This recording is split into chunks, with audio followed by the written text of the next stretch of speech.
जड भारी निमान टळे निर्धारी नाही अनेक प्रमाण तन धन तृणजन तुका म्हणे याती तयाची भरती नाही अनेक प्रमाण तन धन तृणजन ग्रंथ प्रविश्य मम वाच मा प्रसुप्ता संजीवयत्य खिल शक्तिधर स्वधामना मान्यावशस्त चरण श्रवण तोगाली प्रणाम भगवते पुरुषाय तुभ्यं समचरण सरोजं साधरणीला बुधाभं जगन्नेत बाणी मंडनं मंडनानां तरुण सीमाराम कंदरं कंज नेत्रं सदैवलाशं श्री विठ्ठलं चिंतयामि पांडुरंगा कुरु प्रथम नमन दुसरे चरण संतांचे त्यांच्या कृपादाने करिता विस्तारू बाबाजी सद्गुरु दास तुगा शुक्लाम्र विचार सार परमं माध्यम जगद व्यापिनी मीना पुस्तक निर्णय वेदांच्या गंधकारा पहा हस्ते स्फटिक मालिकां विदधतीं पदमासने संस्थितां वंदितां परमेश्वरीं भगवती बुद्धिप्रदां शारदां सेवेलागी सेवकदालु तुमच्या लागदू निज चरणावर स्वामी तुकया देवा यावरी न करावा भेरू वैष्णव तू जया अवघे देवावरी माया नाही अनेक प्रमाण तन धन तृणजुन अनंत गुण निधान परमांशी पंढरीश परमात्म्याच्या स्वीकृतीने मुक्त कैवल्य तेजोनिधी साधकांचे मायबाप कैवल्य साम्राज्य चक्रवर्ती अलंकापूर निवासी मौलिदान उभा आहे वैराग्य रागरसी संप्रदायाच्या कलशस्थानी विराजमान श्री राग संपन्न संत देवमान्य संत संतमान्य संत जगन्मान्य संत देव निवासी गुरु कोपराय शांती प्रभुनाथ महाराज निळोबर आहे अधिकृत सकल संतांच्या पावन चरणार विंदी विनम्र अभिवादन साष्टांग दंडवत करून कीर्तनासाठी उपस्थित असणारे सर्व गावातील भजनी मंडळ बाहेर गावून आलेले सर्व भजनी मंडळ सर्व श्रोते वर्ग मात्र वर्ग पितृ वर्ग सगळ्यांच्या पावन चरणार विंदी मस्तक हे पायावरी या वारकरी संतांच्या भगवान श्री दत्तात्रय यांच्या उत्सवाच्या निमित्ताने चालू असलेला आपला हा अखंड हरिनाम सप्ताहातील आज चौथ्या दिवसाची कीर्तन रूपी सेवा समस्त ग्रामस्थांच्या वतीनं आमचे पद्माकर दादांच्या फोनच्या माध्यमातून माझ्यापर्यंत पोहोचलेलं आमंत्रण आहे त्या आमंत्रणाच्या माध्यमातून तुम्हा सर्व मायबापांच्या दर्शनाचा योग सगळं सुंदर वातावरण आहे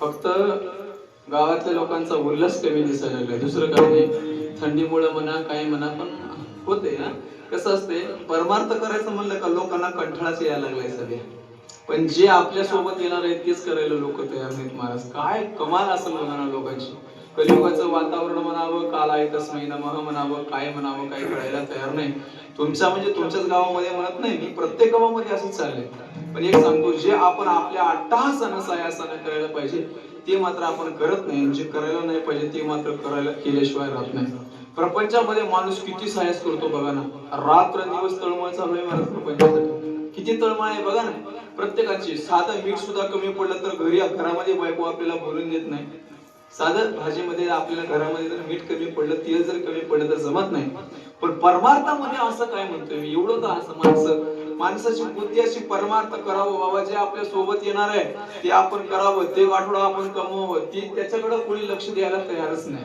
तुमच्या म्हणजे तुमच्याच गावातलं सांगत नाही मी सगळीकडचंच वातावरण सांगायला लागलोय त्यातल्या त्यात थोडं थंडी जास्त आहे आज त्याच्यामुळे पण कदाचित कमी असं महाराजांचा चार चरणाचा वैष्णवांची व्याख्या सांगणारा संतांचं महात्म्य सांगणारा असा हा अभंग आहे या अभंगाच्या माध्यमातून जगद्गुरु तुकोबाराय वैष्णवांची व्याख्या सांगतात वैष्णव कोणाला म्हणावं जगद्गुरु तुकाराम महाराजांनी या अभंगाच्या माध्यमातून सांगितले वैष्णव तो वैष्णव कोण जया अवघी देवावरी माया तो वैष्णव याचं अवघ प्रेम म्हणजे सगळं प्रेम फक्त आणि फक्त भगवंतावर आहे असा जो कोणी असेल तो वैष्णव आहे मग तो कोणी का असणार मला त्याची जाती पाती वर्ण याचा विचार साधू संतांना आणि भगवंतानं कधी केलेला नाहीये वैष्णव तो जया अवघी देवावरी माया वैष्णव तो आणि ते ज्याच्या जीवनामध्ये तन धन तृण तन धन आणि जन हे तृणासमान केलेले असतात म्हणजे गवतासारखं वाटतंय ज्यांना काहीच किंमत देत नाही तनालाही किंमत देत नाही धनालाही किंमत देत नाही जनालाही किंमत देत नाही असा कोण जो असेल ना त्याला वैष्णव म्हणा नाही अनेक प्रमाण तन धन तृण जन ज्याच्या जीवनामध्ये कसल्याही प्रकारचे जर संकट आले ना तर फक्त आणि फक्त आपल्या या नियमाला टळत नाही आपल्या या नियमाला म्हणजे कोणत्या तन धन तृण जन वैष्णव तो भगवंतावर प्रेम करणं सोडत नाही पडता जडवारी नेमान टळे निर्धारी नाही अनेक प्रमाण तन धन तृणजन मग जगद्गुरु तुकोबाराय सांगतात तो वैष्णव कोणत्याही यातीतला असो तो वैष्णवच आहे तुका म्हणे याती होका तयाची फलती नाही अनेक प्रमाण तन धन तृणजन ज्ञानोबारायांनी तुकोबारायांनी जशी बुद्धी दिली तसं मी तुमच्या समोर अभंगाचा भाव म्हणजे कीर्तन वरूनच निघून गेलं असं होऊ नये, आहे का नाही. पहिल्यांदा तुमच्या गावामध्ये येण्याचा योग आहे माझा, आहे का नाही. पहिल्यांदा नवीन नवीन आलेल्या सुनबाईला गावातल्या म्हणजे घरच्या लोकांना काय काय लागते, कोण सर्व मंडळी आहे भजन करायला जास्त वेळ आपल्याला नाहीये, पण जेव्हा भजन करायचंय विठाल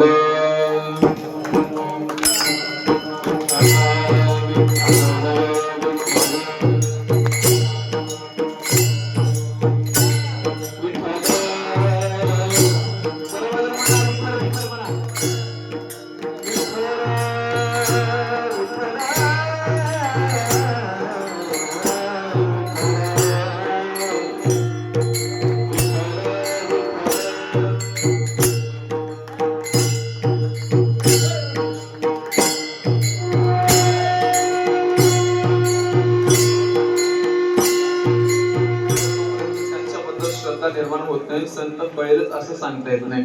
जोपर्यंत संत या जगामध्ये असतात तोपर्यंत हे कळत नाही. संत नाहीत असं म्हणता येत नाही. कसं काही सांगू तुम्हाला, जोपर्यंत संत नाहीत तोपर्यंत हे जग चालू शकत नाही असं साधू संतांनी शास्त्रानं वर्णन केले.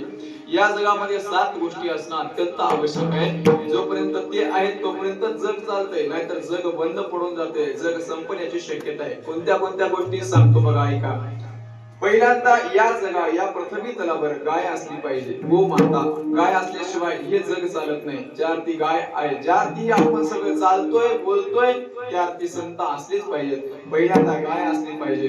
दुसरी गोष्ट सांगत असते वेळेस या पृथ्वी तलावर सत्य बोलणारा माणूस असला पाहिजे. तिसरी गोष्ट, या जगामध्ये दान धर्म करणारा व्यक्ती असला पाहिजे. थोडस लक्ष देऊन ऐकायचं ना. या जगामध्ये सती म्हणजे पतिव्रता स्त्री असली पाहिजे. किती गोष्टी झाल्या, थोडस माझ्याकडे लक्ष द्यायचं. किती गोष्टी झाल्या? 4 गोष्टी झाल्या. आणि या जगामध्ये संत असल्याशिवाय हे जग चालू शकत नाही, एवढं मात्र लक्षात ठेवा. ज्या अर्थी या 5 गोष्टी या पृथ्वी तलावर आहेत, ज्या अर्थी जग चालते. पण एक सांगू तुम्हाला, या जगावर संत असले तरी संत कळतील म्हणून सांगता येत नाही. कारण संतांना काही 4 हात नसतात, बरोबर ना. काही त्यांना 4 डोळे नसतात. संत दिसायला माणसासारखेच असतात, एवढं मात्र लक्षात ठेवा. त्यांनाही 2 पायच आहेत, तेही चालतात बोलतात. पण एक गमत सांगू, त्यांच्यामध्ये तुमच्या आमच्यामध्ये फार मोठा फरक आहे, एवढं मात्र लक्षात ठेवा. संत दिसायला जरी तुमच्या आमच्यासारखे असले, वैष्णव दिसायला जरी तुमच्या आमच्यासारखे असले, तर ते आपल्यामध्ये नसतात, एवढं मात्र लक्षात घ्या. संत नवती जगा माणसाच्या सारखे, समुद्र नदी नोये पैगा, पाषाण मनोनये लिंगा. संत नवती जगा माणसाच्या सारखे. बघा, समुद्र आणि नदी दिसायला आणि समुद्रामध्येही पाणीच आहे, काय म्हणतोय मी, आणि नदीमध्ये पाणीच आहे. पण एवढं मात्र लक्षात ठेवा, नदी मधलं पाणी उतरतंय चढतंय.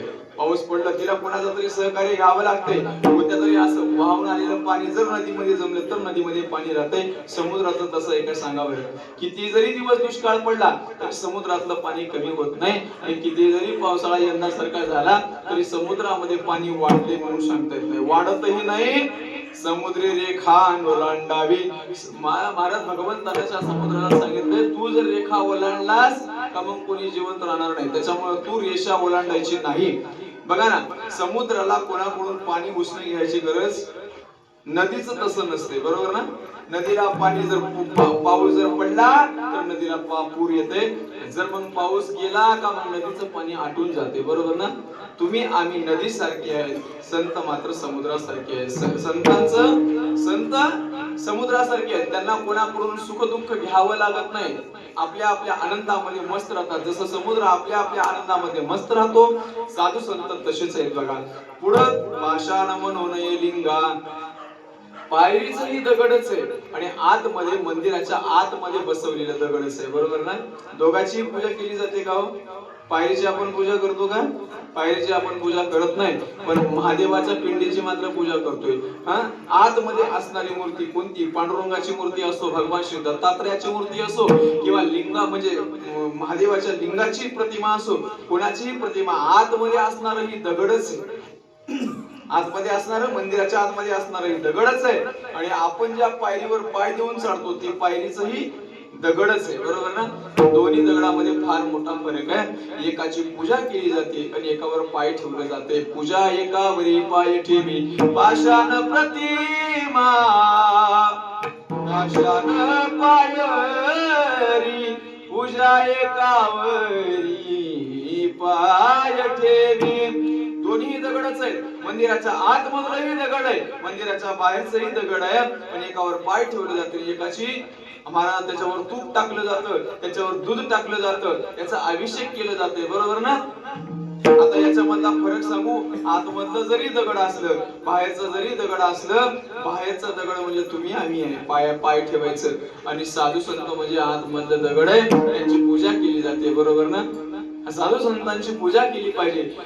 तुम्ही आम्ही साधू संत, तुम्ही आम्ही दिसायला जरी सारखी असली ना, तर त्यांच्यामध्ये ना आपल्यामध्ये फार मोठा जमीन आसमानचा फरक आहे बघा. कसा सांगू तुम्हाला? ते चालते ज्ञानाचे बिंब, तयाचे अवयव ते सुखाचे कोंब, येर माणूस पण भाम लौकिक भागो. ते चालती ज्ञानाचे बिंब आहेत म्हणे. तुमच्या आमच्याकडे ज्ञानाचं कसलंच काय केलं नाही सांगा ना. त्यांच्यामध्ये ना आपल्यामधला फार मोठा फरक आहे. एक गंमत सांगू. दह्यामधून ताकही निघते. काय म्हणतोय मी? दह्यामधून ताकही निघते आणि दह्यामधून लोणीही निघते ना. आणि दोघा मोला एका मागून आहे. दोन्ही एकाच भावाने विकले जाते का? बोला ना. ताक आणि लोणी एका जरी दह्यातून निघत असले तरी दोन्ही म्हणजे दोन्हीला एकाच एवढ्याच पैशाने मागता येते. ताक कोणी फुकट घेऊन जा म्हणते, लोणी तू घेऊन जा म्हणते का कोणी? तुमच्याकडे असले तर सांगा, मी येताना जाताना 2-3 डबे घेऊन जातो. असं काय नाही ना? हा बघा, दह्याच्या अंगामधून लोणी निघते, दह्याच्या अंगामधून ताकही निघते. दोन्ही मोला एक मागू नये. दोन्ही मोलाला जसं, म्हणून या पृथ्वी तलावर संतही असतात, ते लोण्यासारखे असतात. आणि तुम्ही आम्ही मात्र त्या फुचकट पाण्यात ताकासारखे असतो. विठाला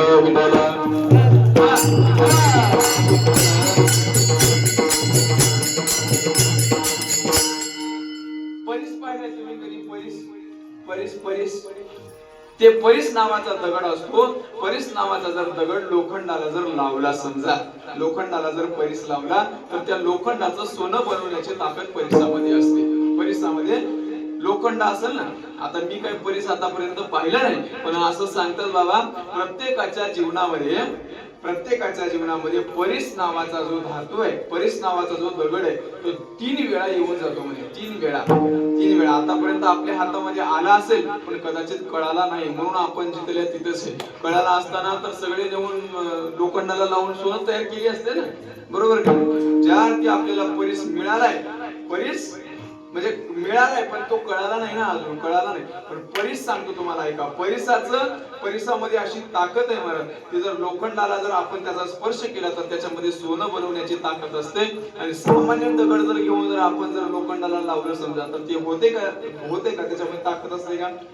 परिसासारखे साधू संत असतात आणि सामान्य दगडासारखे तुम्ही आम्ही आहे बघा, बरोबर ना? सामान्य दगडासारखे साधू संतांच्या मधला आपल्या मधला फरक सांगायला लागलोय. पृथ्वीच्या पोटी हिरा गारगोटी, या पृथ्वीमधूनच हिराही निघतोय, या पृथ्वीमधूनच गारगोटी निघतंय, बरोबर ना? पण पृथ्वी हिऱ्याची किंमत आणि गारगोटी म्हणजे माहित आहे ना? कर्नाटक भाग आहे तुमचा. माझी मराठी भाषा कळते का तुम्हाला? कळते ना? मायानो कळते ना तुम्हाला? का झोपली तुम्ही आल्यापासून? मस्त समाधी लावली बघा. ती आजी तर आल्यापासून डोळे झाकूनच आहे बिचारी. झोप. बघा, पृथ्वीच्या पोटामधून हिराही निघतो, पृथ्वीच्या पोटामधून गारगोटीही निघते. पण एक गंमत सांगू, गारगोटीची किंमत 2 रुपयाला मिळते, गारगोटी. आणि हिऱ्याची किंमत जर पाहिजे झाली तर 2 करोड रुपये दिले तरी मिळत नाही. संत हे हिऱ्यासारखे असतात आणि तुम्ही आम्ही मात्र गारगोटी सारखे आहे. विठाला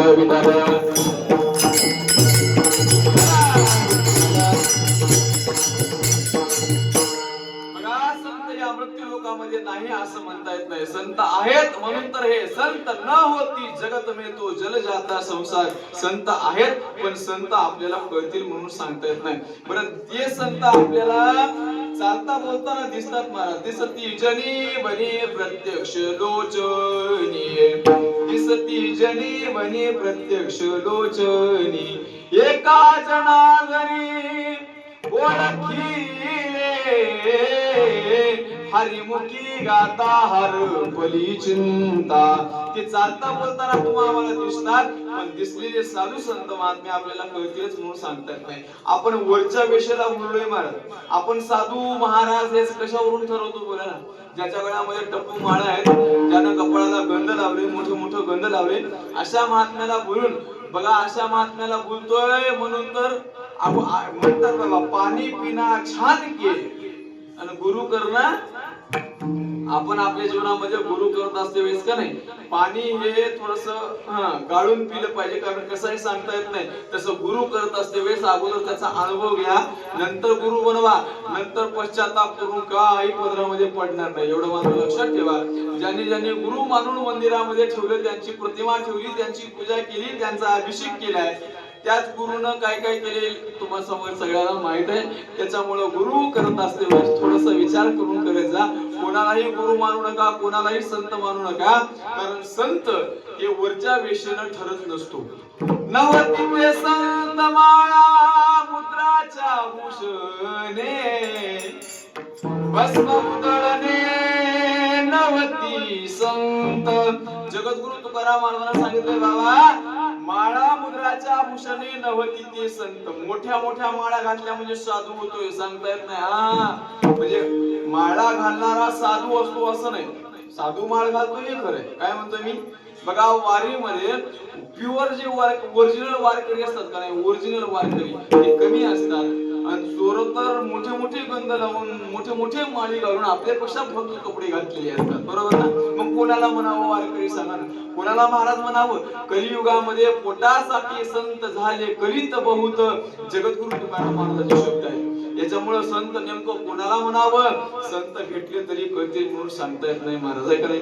संत एकतर भेटतच नाहीत. कारण बहु अवघड आहे संत भेटे. हे दिसत बोलत जरी असले ना, संत एकतर भेटत नाहीत. कारण महाराज आमच्या नाथबाबांनी सांगितलंय, आमच्या जगद्गुरु तुकाराम महाराजांनी सांगितलंय, चंद्रामृत सुखे सेववील असता जाता रवी दरवेल, बाह्या येळा सागर तरवेल, परित्या साधूची भेटी न होईल गा. कोणत्या कोणत्या अशक्य असणाऱ्या गोष्टी शक्य होऊ शकतात. कोणकोणतं? चंद्रामध्ये असणारं अमृत ते आपल्याला सुखे सेववील, आपल्याला ते पिता येईल. म्हणजे चंद्रामध्ये असणारं अमृत. आतापर्यंत आपल्याला चहाशिवाय दुसरं अमृत माहितच नाही. कुठला अमृत भेटला असेल सांगा ना? अमृत आपल्याला भेटत नाही, पण चंद्रामध्ये ते अमृत आहे म्हणे. ते अमृत आपल्याला पिऊ शकतो आपण आपल्या म्हणजे सामर्थ्याच्या बळावर. चंद्रामध्ये असणार अमृत एखादा माणूस प्राशन करू शकतो बाबा. तेही सोपं आहे. ते सोपं आहे. पुढं बाह्या येळा सागर तरवेल. बाह्या येळा म्हणजे आपल्या बाहुबलानं समुद्र माणूस तरुण जाऊ शकतो. जाईल का? एवढं सोपी गोष्ट आहे का समुद्र तरुण जाणं? बोलत चला गड्या तुम्ही काहीतरी. असं गणपती बाप्पा बसल्यासारखं बसू नका. बोला मला काहीतरी. हा बोलत चला. बाह्या येळा सागर तरवेल. समुद्र तरुण जाणं होते का आपल्याला? बोला ना. समुद्र तरुण जाणं आपल्या स्विमिंग पूल मध्ये पोहता येत नाही नीट. समुद्र कुठून तरुण जाईल आपण सांगा ना? समुद्र तरण एवढं सोपं नाही. पण स्वामी विवेकानंदा सारख्या समुद्र सुद्धा तरुण गेले बाबा. समुद्र तरुण जाता येतंय, जाता येतंय. बाह्या येळा सागर तरवेल. पुढं चंद्रामृत सुखे सेववील, असता जाता रवी धरवेल. असता जाता म्हणजे मावळतीला जाणारा सूर्याला थांब म्हणल्याच्या नंतर तो थांबू शकतो. थांबते का आपल्याला? बघा बरं थांबून.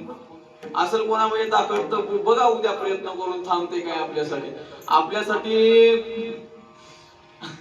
आपल्यासाठी कोणत्याच गोष्टी थांबत नाहीत. आपण तर आरोग्य सांगा कसं थांबल सांगा? सूर्य थांबू शकते का? पण एक सांगू तुम्हाला, मला असे काही महात्मे झाले, असे काही पतिव्रता स्त्रिया आपल्या भारतामध्ये झाल्या की त्यांनी आपले सूर्याला सुद्धा थांबवले. असता जाता रवी धरवेल. आपले चांदेगावची गुंडा महाराज ना, गुंडा महाराजाने काय झालं होतं, त्यांनी सूर्याला थांबवलं होतं. सूर्याला कसं थांबवलं होतं सांगतो ऐका. भंडाऱ्याचा कार्यक्रम, सत्याचा फार मोठा कार्यक्रम. जेवायला थोडस उशीर झाला म्हणजे फार मोठी गाव मोठं पूर्ण असं तालुक्यातल्या सगळ्या लोकांना आमंत्रण दिलेलं. आता वातावरण तर एकदम आता अंधार पडणार, अंधार पडल्याच्या नंतर सर्व अन्न नाश होणार. काय करणार? गुंडा महाराजांना सांगितलं एक काम करा, तुम्ही पंक्तीच्या तयारीला, कालाचं कीर्तन संपायला उशीर झाला ना, दादाच्या फळावरचे कीर्तन 4, 5, 6 वाजेपर्यंत चालते, बरोबर ना? हा, ते झालं उशीर झाल्याच्या नंतर महाराजांना सांगितलं तयार लागा तुम्ही तयारीला, काही काळजी करायचं काम नाही, सूर्य मावळतच नाही. म्हणजे अगोदरच्या काळामध्ये काय अशी लाईटची वगैरे सुविधा नव्हती ना, त्याच्यामुळे महाराजांना फक्त रामकृष्ण हरी म्हणत एका पायावर थांबले. असे महाराज सगळे गावचे पंक्ती उठून गेल्या, सगळ्या गावच्या पंक्ती उठून गेल्या. मग महाराजांना सांगितलं झाले काय सगळ्याचे जेवण वगैरे झाले का सगळ्याचे? जाऊ दे का आता सूर्याला, जाऊ दे का आता सूर्याला म्हणजे. नंतर सगळ्या लोकांनी सांगितलं म्हणजे महाराज झाले, आपल्या गावच्या सगळ्या पंक्ती वगैरे उठल्या, सगळ्यांचं जेवण झालं, हो द्या चला.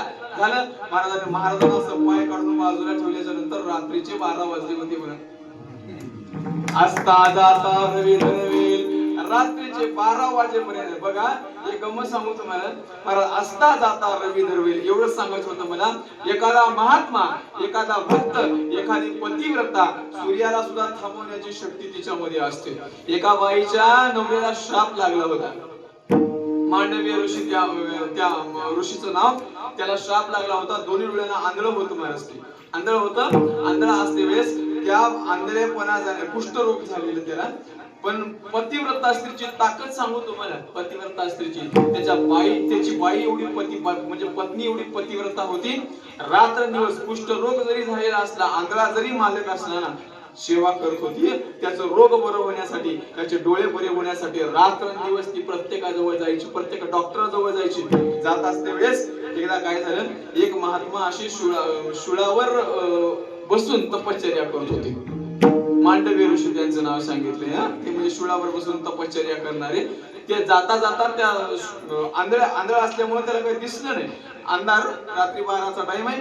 जाता जाता त्याला धक्का लागला असा त्या शुळाला धक्का लागल्याच्या नंतर शुळावर बसून तपश्चर्या करणाऱ्या महात्म्याला किती त्रास झाला असेल, एवढा त्रास झाला. राग आला, कल्पायच्या मस्तकाला गेली आणि सांगितलं उद्या सकाळपर्यंत हे मरून जाईल. म्हणजे जो कोणी असेल मला धक्का लावलेला मरून जाईल म्हणल्याच्या नंतर बायकोला टेन्शन आले ना. पतिव्रता स्त्री होती माणूस, ती पण पतिव्रता स्त्री होती. काय सांगावं, हिनं सांगितलं महाराजाच्या तोंडातून श्राप गेलाय ना, एक काम करतो म्हणजे सूर्यालाच उगवून देत नाही, बघतो म्हणजे कसा सूर्य उगवतो बघतोच मी आता. महाराज सूर्याची काय ताकद आहे उगवण्याची, सूर्यच नाही उगवला दुसऱ्या दिवशी पूर्ण 24 तास, दुसरा दिवस संपायला आला. आता मला सांगा, रात्र झाली तर दिवसाला किंमत आहे, दिवस आला तर रात्रीला किंमत आहे. रात्र आणि दिवस जर नसते ना तर लोक काय करतील सांगा? रात्रीच्या वेळेला लोक काय करतील बरं? दिवसभर जर दिवस चालूच राहिला तर मग लोक झोपा कधी घेतील सांगा ना? तसे तर हातर आहेत मला दिवसा झोप घेणारे आता सध्या, पण एक विचार करून बघा ना, रात्र असल्याशिवाय दिवस रात्र आहेत म्हणूनच आपली म्हणजे प्रकृती चांगली चालते, आपलं शरीर चांगलं राहतंय ना, बरोबर का नाही? तर मला सांगा, दिवसच नाही उजाडल्यावर करणार काय? सगळ्या देवालिकांना प्रश्न पडला काय करावं. सगळे देव त्या पतिव्रतेच्या जवळ येतात, सांगतात माये तुझ्या नवऱ्याला तुझा नवरा जर मेला ना आम्ही त्याला जिवंत करून देतो, पण सूर्याला उगवू दे. एवढं आश्वासन दिल्याच्या नंतर त्या बाईने सांगितलं जा म्हणले आता उगव म्हणल्याच्या नंतर दुसऱ्या दिवशी उगवला सूर्य. असता जाता रवी धरवेल हे सांगायचं होतं मला. हे सुद्धा शक्य करता येतंय, एवढं मात्र लक्षात ठेवा, साधूची भेटी न होईल का? परित्या साधूची सगळ्या गोष्टी, अशक्य असणाऱ्या गोष्टी शक्य होऊ शकतात, पण साधू संत महात्मा तुमच्या आमच्या जीवनामध्ये मिळेल म्हणून सांगता येत नाही. बरं मिळालाच समजा एखाद्या वेळेला आपलं काहीतरी भाग्य उदयाला आलं, आपलं पुण्य जमा झालं, पुण्य फळले बहुत दिवसा, पुण्य फळले बहुत दिवसा, भाग्य उदयाचा ठसा, झालो सन्मुख तो कैसा, संत चरण पावलो. काहीतरी पुण्य फळाला आलं, भाग्याचा उदय, तिहे जोडी संत पाय. एखाद्या वेळेला महात्मा तुमच्या आमच्या जीवनामध्ये भेटला, सापडलेला महात्मा कळतंय तरी कसं सांगा ना? कळत तरी कसं आपल्याला? आपली दृष्टी आहे का मला साधूंना कळून घे? जोपर्यंत ज्ञानोबा आहे तुकोबा या समाजामध्ये होते, समाजाला ते तरी कळाले का बोला ना? आपल्या घरामध्ये भाऊ साधू आहे, भावाला कळाला नाही. लक्ष देऊन आहे का? भाऊ साधू आहे, भावाला कळाला नाही. आपला नवरा साधू आहे बायकोला कळालं नाही, बरं आपली बायको साधू आहे हे त्याच्या नवऱ्याला कळालं नाही, आपल्या घरची पोरगी साधू आहे ती बापाला कळालं नाही. अजून पुढे जाऊन सांगू, भावाला भाऊ साधू कळालं नाही. रावणाचा भाऊ विभीषण साधू होता का नाही बोला? रात्र दिवस प्रभूचं चिंतन करणारा, श्रीराम जय जय राम म्हणणारा विभीषण रावणाला कळाला का हो? जर कळाला असताना तर कंबरड्यात लाद घालून राजा बाहेर मोकळं दिलं नसतं. बरोबर ना? जगद्गुरु तुकोबराय साधू आहेत हे जिजाबाईला कळालं नाही असं म्हणता येत नाही. पण कर्कशा होती ना, रागीट स्वभावाची. आता मला सांगा, रागीट स्वभावाची बाई किती जरी प्रेम असेल ना तिचा आतमधून, पण रागीट स्वभाव कर्कश संगती दुःख उदंड फळिती म्हणणारे जगद्गुरु तुकाराम महाराज मला सांगा, जगत देवाला सांगत असलेले सांगत, देवा बरे झाले देवा बाईल कर्कशा बरी दुर्दशा जनामध्ये. प्रमाण का म्हणणं गेले? थोडस आपण आला वेळ कमी असल्यामुळे प्रमाण म्हणणं गेले, दुसरं काही नाही. तुम्ही सगळ्याला पाठांतरची मंडळी आहात, तुम्ही सगळेजण भजन करू शकता, पण आपल्याला वेळ कमी असल्यामुळे प्रमाण घेण्यात गेले, मी भजन करण्यात गेले. थोडस लक्ष देऊन ऐका. जगद्गुरु तुकोबारा सांगतात, कर्कशा जर बाई असेल ना तर तिच्यासोबत दुःख उदंड फजिती. कर्कश संगती दुःख उदंड फजिती. बाबा मला सांगा, जिजाबाईला जर जगद्गुरु तुकाराम महाराज जर कळाले असते तर शेवटी तुकाराम महाराजांनी जिजाबाईला सांगितलं होतं, ए जिजे आवले येते का वैकुंठाला, येते का वैकुंठाला? जिजाबाईने सांगावं म्हणजे महाराज वैकुंठ म्हणजे तिला वाटलं कुठलं तर ते जवळ पुण्याजवळ गाव असेल कोणतं तरी जाऊन येते महाराज. हिने सांगितलं, महाराज मी येणार जा, तुमचं तुम्ही माझी म्हैस आहे म्हणजे दूध याची म्हैस आहे, मी जर आता तुमच्या सोबत आलं तर तिचं दूध कोण काढते, ते दूध मिरचू कोण घालते? जर जगद्गुरु तुकाराम महाराज कळाले असते तर जिजाबाईने असे शब्द वापरले असते का? बोला ना. वापरले नसते. आपला मालक साधू आहे, आपला मालक संत आहे हे बायकोला सुद्धा कळालं नाही. बरं आपली बायको संत आहे हे बघा, सकोबाईच्या नवऱ्याला कुठं कळालं होतं आपली बायको साधू आहे म्हणून? जर त्याला जर कळालं असतं ना तर त्यानं त्या बांधून ठेवलं नसतं महाराज, आहे का नाही? खावाला बांधून ठेवलं नसतं. आपली बायको साधू आहे हे नवऱ्यालाही कळत नाही. बरं आपला भाऊ साधू, बरं आपलं पोरग साधू आहे हे बापाला तरी कुठं कळते? प्रल्हादाच्या बापाला हिरण्यकश्यपूला कुठं प्रल्हादाची कळाले होते सांगा ना? जर कळाले असते ना, प्रल्हादासी पिता करी तो जाचरी, प्रल्हादासी पिता करी तो जाचरी. 17 प्रकारचे प्रयत्न केले होते प्रल्हादाला मारण्यासाठी. जर कळाले असले साधू आहेत म्हणून तर हिरण्यकश्यपूने एवढे प्रयत्न केले असते का? मुलांना आपला पोरगा साधू आहे, बरं आपली पोरगी साधू आहे हे सुद्धा आपल्या मायबापाला कळालं नाही महाराज. मीराबाईचं उदाहरण डोळ्यासमोर ठेवा ना. जर मीराबाई जर कळाली असली ना, मायबापाला जर कळाली असती तर मीराबाईला विष पिण्याची वेळ मायबापाला आणून दिली नसती. स्वतःच्या हाताने बाईला विष नेऊन दिलं महाराज. राजाने सांगितलं, लोक नाना प्रकारचे नाव ठेवायला लागले की मीराबाई आता राहण्याच्या लायकीचे नाही, जा म्हणजे हिला विष नेऊन दे. विष का प्याला राजाजीने भेजा, अरे पिबत पिबत मीरा हासी रे घुंगरू बांध मीरा नाची रे, घुंगरू बांध मीरा नाची रे. जर समजा जर मीराबाई साधू आहे, माय बापाला जर कळालं असते आपली पोरगी साधू आहे हे जर माय बापाला जर कळालं असतं तर विषाचं म्हणजे भरलेलं ते ग्लास नेऊन दिलं असतं का आईनं मुलांना? बापाने विष प्यायला सांगितलं असतं का? अरे घरामध्ये जन्माला आले साधू जर घरातल्या लोकांना कळत नसतील तर तुमच्या आमच्या सारख्याला काय कळेल? विठ्ठल विठ्ठल.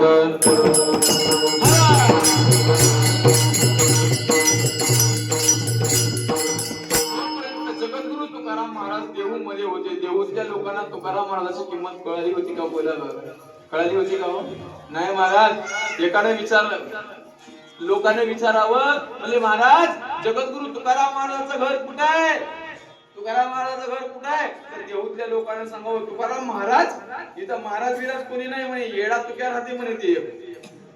बघा तुम्हाला, वेडा तुक्या विचार करी बडबड फार, वेडा तुक्या जगद्गुरु तुकाराम महाराजाला महाराज. अरे ज्यांना नेण्यासाठी साक्षात भगवान परमात्म्याचं वैकुंठातून विमान येतोय, आणि ज्यांची पूजा भगवान परमात्मा आपल्या हातानं करतात, त्या जगद्गुरु तुकाराम महाराजाला त्या काळामध्ये लोक येडा तुक्या म्हणायचे. किती अवघड परिस्थिती आहे, थोडं विचार करून बघा ना, काय वाईट परिस्थिती आहे महाराज. जगद्गुरु तुकाराम महाराजांची अवस्था बघा तुम्ही. गावामध्ये पाटील राहून देत नव्हता म्हणे त्यांच्या. गोपला पाटील गावीचे लोक, आता मज भीक कोण घाली. जगद्गुरु तुकोबाने सांगतात, कसं गावामध्ये राहावं आम्ही. खायला एकतर घरामध्ये काही नाही आमच्या, कुठंतरी भीक पोट भरेल भिकेवरी भीक मागण्यासाठी जावं तर भीक सुद्धा कोणी घालायला तयार नाही म्हणे. गावातले पाटील माझ्यावर रागावले. महाराज जगद्गुरु तुकाराम महाराजांची एक दृष्टांत सांगतो बघा थोडक्यात ऐका.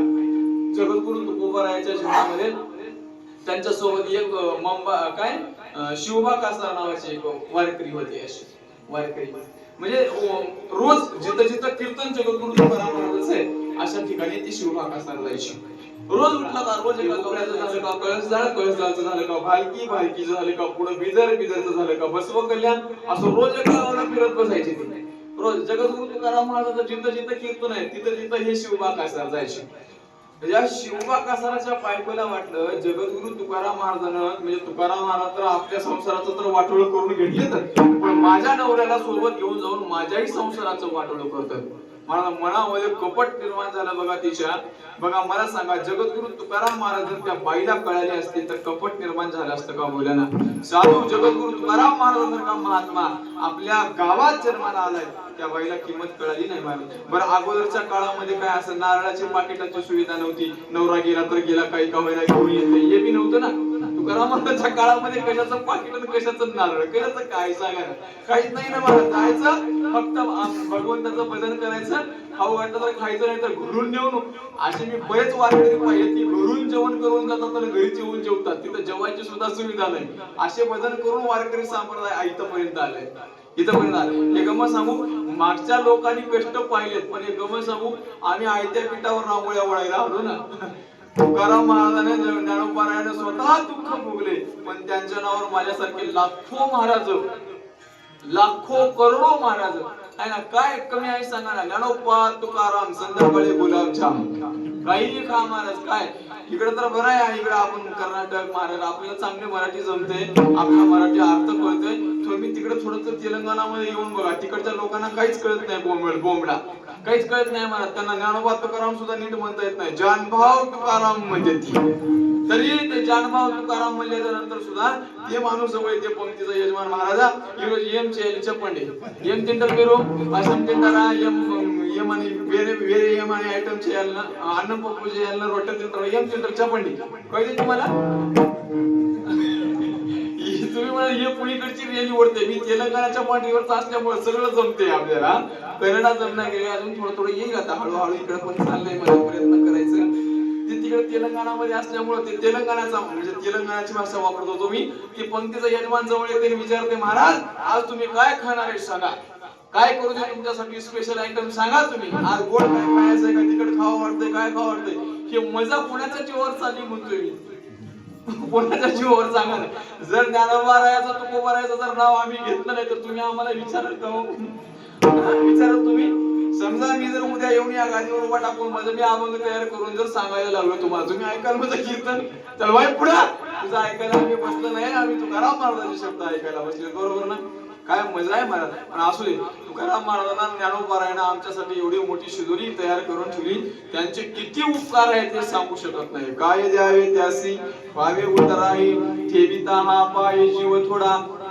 पण गंमत सांगतोय का, ज्या तुकोबारायाच्या ज्ञानोबारायाच्या जीवना म्हणजे नावावर आम्ही जगतोय, त्या ज्ञानोबारायाचं तुकोबारायाचं जीवन बघा ना. आणि त्या शिवबा कासाराच्या पत्नीने एक दिवशी घरी मालक आल्याच्या नंतर शिवबा कासाराला सांगितलं, म्हणले ओ मालक उठलं का तुकाराम महाराज सोबत जातो म्हणे, कधीतरी तुकाराम महाराजाला आपल्या बी घरी घेऊन या जेवायला बिवायला. हे जेवायचं निमित्त होतं फक्त, पण या तुकाराम महाराजाचा काटा काढतो म्हणायचं मनामध्ये, याचा बघतो म्हणण्यासारखं असा. आता हे आमच्या नवऱ्याला रोज उठलं का रोज एका गावाला घेऊन चालले ना, बघतोच म्हणले याचा. आता मी महाराज काय सांगावं, त्या शिवबा कासाराच्या पत्नीनं आपल्या मालकाला सांगितलं, म्हणजे मालक, अहो रोज उठला का तुकाराम महाराजाच्या सोबत जाताय, एक दिवस आपल्याही घरी तुकाराम महाराजाला जेवायला घेऊन या ना. याला म्हणल्याच्या नंतर याला काय कळते म्हणाला, मनातली भावना काय कळते सांगा. याला फार आनंद झाला. अरे जन्मभर तुकाराम महाराजाच्या सोबत जाऊ नको, विरोध करणारी, तुकाराम महाराजाचा विरोध करणारी, पण आज कुठून सद्बुद्धी निर्माण झाली, देवानं कुठून चांगली बुद्धी दिली, तुकाराम महाराजाला घरी जेवायला घेऊन ये म्हणतोय. एवढा आनंद झाला. तुकाराम महाराजांना जवळ गेले, शिवबा कासार गेले, सांगितलं, म्हणले महाराज, आमच्या पत्नीची इच्छा आहे हो, तुम्ही आमच्या घरी जेवणासाठी यावं म्हणून. महाराजांनी सांगितलं काय हरकत नाही, काय हरकत नाही. तुकाराम महाराजांना सांगितलं, जाऊ म्हणे आज संध्याकाळी तुमच्याच घरी जेवणाचा कार्यक्रम. मला संध्याकाळी जेवणाचं सुंदर जेवण वगैरे बनवलं. जेवण बनवणं झाल्याच्या नंतर थोडासा जेवायला वगैरे उशीर झाला. उशीर झाल्याच्या नंतर शिवबा कासाराच्या पत्नीने सांगितलं, म्हणजे आता त्यांना घरला कशाला पाठवता, आपण अंधारामध्ये राहू द्या ना आपल्याच घरी, आपल्याच घरी राहू दे. म्हणून शिवबा कासारानं सांगितलं, म्हणजे महाराज एक काम करू ना आता, म्हणजे आपण आपल्याच घरी राहू आजचा दिवस, म्हणजे मस्तपैकी आनंदानं राहू. म्हणजे महाराजांना काय माहिती मला तिच्या मनामध्ये काय चाललंय, शिवबा कासाला तरी काय माहिती तिच्या मनामध्ये काय चाललंय. महाराज झोपले, आरामपैकी झोपले. झोपल्याच्या नंतर जगद्गुरु तुकाराम महाराज काकडा करण्यासाठी 4 वाजता रोज उठायचे. शिवबा कासाराच्या बायकोलाही माहित आहे 4 वाजता महाराज उठतात म्हणून, तिनं 12 वाजताच उठली. 12 वाजता उठली आणि पाणी गरम, आता पाणी आंघोळ केल्याशिवाय काकडा कसं करता येईल सांगा ना. आताचे महाराज नव्हती ती, जसं जमल तसं, तुका म्हणजे कसं जसं जमल तसं तसं तसं नाही. तुकाराम महाराजांना सांगितलं, मग का आंघोळ केल्याशिवाय त्यांचा काकडा व्हायचा नाही. मी 12 वाजता उठून जे पाणी तापवायला ठेवलं म्हणाल, मला सांगा 12 ते 4 पर्यंत तापलेलं पाणी किती तापलं असेल, कसं तापलं असेल विचार करून बघा. उकळ्या उकळ्या यायला लागले पाण्याला. सकाळी सकाळी जगद्गुरु तुकाराम महाराज उठले आणि सांगितलं, म्हणजे आई अगं आंघोळीला पाणी वगैरे टाक म्हणल्यानंतर महाराजांना सांगते, म्हणजे तुम्ही जाऊन बसा पाटावर, मी पाणी घेऊन आलोच म्हणले. मला जगद्गुरु तुकाराम महाराज पाटावर रामकृष्ण हरी रामकृष्ण हरी रामकृष्ण हरी रामकृष्ण हरी रामकृष्ण हरी रामकृष्ण हरी रामकृष्ण हरी रामकृष्ण हरी. थंडीचे दिवस बसलेले असे पाटावर बसल्याच्या नंतर तिने असे दोन्हीकडून ते असे कापड वगैरे धरले त्या भांड्याला कापड धरून मला ते उकळतं पाणी जशाला तसं घेऊन गेली. त्याच्यामध्ये थंड पाणी वगैरे काहीच नाही. नेल्याच्या नंतर जगद्गुरु तुकोबराच्या अंगावरती एवढं उकळतं पाणी ओतलं बघा. आता एवढं उकळतं पाणी ओतल्याच्या नंतर किती कष्ट माझ्या तुकाराम महाराजाला झाले असतील, किती त्रास झाला असेल विचार करून बघा ना. पण काय तुकोबऱ्याचा अंतःकरण असेल. तुकाराम महाराजाला त्याच्या पत्नीला काहीच म्हणले नाही. शिवबा कासारांच्या काहीच नाही म्हणले, पण माझ्या पंढरीश परमात्म्याचा धावा करायला मात्र चालू केला. जळे माझी काया लागला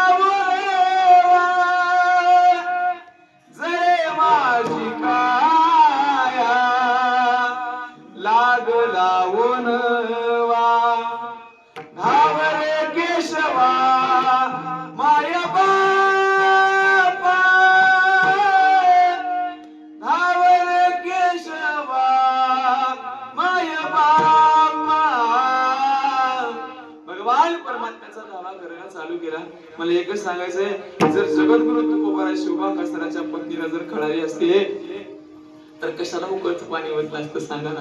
संत कळणं एवढं सहज नाही महाराज. माऊली ज्ञानोबराचा विचार करा. संन्यासाची काट म्हणून ज्ञानोबराचं तोंड जरी सकाळी सकाळी या समाजानं पाहिले ना तर जोड्यासहित इंद्रायणीमध्ये आंघोळ करायची. ज्या इंद्रायणीच्या पलीकडून आज ज्ञानोबराला पाहण्यासाठी पारी लागते ना, एवढं लांब लांब वरून लोक येऊन दर्शन घेतात ना, त्या ज्ञानोबराला पाहिल्याच्या नंतर अरे अरे आपशकून झाला आज आम्हाला विटाळ झाला. तुम्ही संन्यासाचे पोरं आमच्या डोळ्याला दिसलाय, आज आमचा दिवस नीट जाणार नाही म्हणून जोड्यासहित इंद्रायणीमध्ये आंघोळ करायची लोक. किती कष्ट सांगा ना. ज्ञानोबराला भाकर नाही मिळून दिली हो, मिळालेल्या पिठामध्ये सुद्धा त्या विसोबा खेचरानं ते मिळालेलं पीठ सुद्धा मातीमध्ये मिसळून टाकलं आणि झोळीमध्ये ते पीठ अजून घेईल म्हणून पूर्ण मिसळून टाकून ती माती उचलून ज्ञानोबराच्या झोळीमध्ये टाकली. मारलं जोडासहित माझ्या ज्ञानोबराच्या पाठीमध्ये असं मारल्याच्या नंतर ज्ञानोबरा खाली पडतात, नाकातून रक्त निघतंय. अशा अवस्थेमध्ये असणारे ज्ञानोबरा एकच विचारतायत, काका काय चूक केली हो आम्ही, काय चूक केली सांगा, का आम्हाला मारताय तुम्ही, काय आमचा दोष काय आम्ही गुन्हा केले सांगा, काय गुन्हा केलाय आम्ही सांगा, आमचा गुन्हा तरी आम्हाला कळू, आमची चूक तरी आम्हाला कळू द्या ना, सांगा ना आम्ही काय केलं. काय सांगायचं सांगा ना मला. एवढं वाईट परिस्थिती, एवढं दुःख ज्ञानोबाराच्या तुकोबाराच्या जीवनामध्ये एवढे दुःख सहन केले. ज्ञानोबाराला वाटलं बस कडे आता या समाजाची काही घेणे देणं नाही, आपण जावं. कुठंतरी दरवाजा लावून घेतला, मला ताटी लावून घेऊन आतमध्ये बसले ज्ञानोबारा. कंटाळले हो, कितीतरी दुःख सहन करतील लोक. सांग किती दुःख सहन करून दुःख सहन करण्याची एक कॅपॅसिटी असते. ज्ञानोबा सांगतात नको गड्या म्हणली, या समाजाशी काही घेणं देणं नाहीये, जावं आणि आराम कुठंतरी बसावं. अरे ज्या समाजाच्या कल्याणासाठी, या जगाच्या कल्याणासाठी, या लोकांच्या कल्याणासाठी आम्ही अवतार धारण केलोय, आणि तेच समाज जर आज आम्हाला एवढा त्रास, आम्हाला भाकरी जर मिळून देत नसेल तर काय करावं म्हणले या समाजाला घेऊन. ज्ञानोबाराय सांगतात ताटी लावून बसले महाराज आतमध्ये. पण माझी चिमुकली 2-3 वर्षाची मुक्ताबाई ज्ञानोबाराच्या जवळ जाते आणि सांगते दादा, अरे जगाचं काम आहे म्हणे, अरे आपल्याला त्रास देणं, आणि आपलं काम आहे जगाचं आघात सहन करणं. तुका म्हणे तोची संत सोसी जगाचे आघात, योगी पावन मनाचा सारे अपराध जनाचा. अरे साधून असं रागावून जमत नाही दादा. ज्ञान दादा काठी उघडा ज्ञानेश्वरा. अहो उघडा, एवढा समाजाला त्रास दिलाय कशामुळे सांगा ना. ज्ञानोबाराय जर कळाले असते, तुकोबाराय जर कळाले असते, समाजाला एवढा त्रास दिला असता का सांगा ना. संत आपल्यामध्ये असतो पण आपल्याला कळत नाही, आणि कळाला तरी काय मला संत आपला स्वीकार करणं म्हणून सांगता येत नाही. बघा ना, जगद्गुरु तुकोबाराच्या जीवनातला एक प्रसंग सांगतो. एक बाई तेल आणण्यासाठी बाजारामध्ये निघाली. बाजाराला ते नळकांड वगैरे, ते अगोदरच्या काळामध्ये काय हे नव्हते, असे म्हणजे काय म्हणजे त्याला केटली वगैरे हे नव्हती महाराज. ते काय लाकडाचंच तयार केले, ते नळकांडा असायचं. ते नळकांड्याला असं ते म्हणजे असं अडकून घेऊन मग ते असं बाजारात आणण्यासाठी जायचे. परत ते निघालेली बाई जगद्गुरु तुकाराम महाराज भजनाला चालले होते. भंडाऱ्यावर रामकृष्ण हरी म्हणायला हातामध्ये विना घेतलेला तुकाराम महाराज निघाले भजन करण्यासाठी. आणि त्या बाईला पाहिलं तुकाराम महाराजांनी, आणि बाई विचारला आई कुठे चालली का. कुठं नाही हो म्हणले महाराज, तेल आणायला चाललं बाजारामध्ये. महाराज ती अशी एकदम अशी म्हणजे वय जास्त झालेली आमच्या आई सारखी. त्या जगद्गुरु तुकाराम महाराजांना सांगितलं म्हणजे आई एक काम करू ना, म्हणजे तुम्ही इथं बसा, मी जाऊन बाजारातून तेल घेऊन येतो. म्हणजे तुकाराम महाराजांचं कामच काय, दुसऱ्याचं काम करणे, आपल्या घरचं संसाराचं तर काय केलं देणं नाही. तुकाराम महाराजांनी सांगितलं ते दे म्हणे नळकांड. ते नळकांड घेतलं, पैसे घेतले, गेले बाजारामध्ये गेलेत, आणि तिथून ते तेल वगैरे घेतलं.